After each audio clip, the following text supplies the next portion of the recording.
We are learning more about the $16 million raised for the victims of the Robb Elementary School shooting. Tomorrow, those impacted can begin applying for the Uvalde Together We Rise Fund. Many won't see that money, though, until November, nearly 6 months after the shooting. The Night Team's Lee Waldman explains how this process is becoming even more complicated. The money came rolling in quickly from all over the world.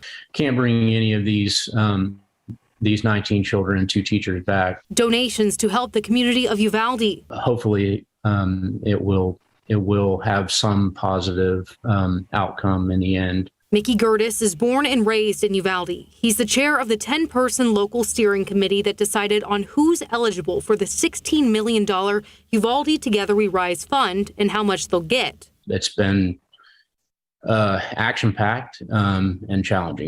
The steering committee is being guided by the National Compassion Fund, an organization with 8 years and 22 mass casualty event experience. They can trust the money is going to get to the people who were directly impacted. After 2 community meetings and private family meetings, the NCF and the steering committee published this final protocol, which lays out how the money will be dispersed based on 5 categories. A, legal heirs of the 21 victims. B, those who were physically hurt. C, people in the West Wing of the school who are experiencing psychological trauma. D, those who were shot at on the playground and outside of the funeral home. E, people present elsewhere at Robb Elementary when the shooting started. Everybody's got like 3 questions to ask. What are you going to do with the money? Who's going to get the money? Where do you want the money put? With young kids at Robb eligible for money, that last one is important. If it is a minor, then the money's going to need to go into a custodial account or a trust.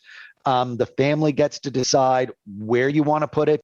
For families on government assistance that are affected, there are other considerations that need to be made. There are a significant number of people who receive certain levels of public assistance that are income-based. We want to make sure that we don't give someone money and then they lose eligibility. The applications are available in both English and Spanish, and documents will need to be provided to prove eligibility.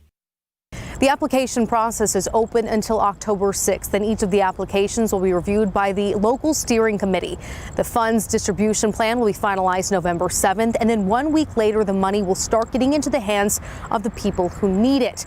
Once all of the money is dispersed, an independent auditing firm will make sure 100% of the funds were distributed correctly. In downtown, Lee Waldman, KSAT 12 News.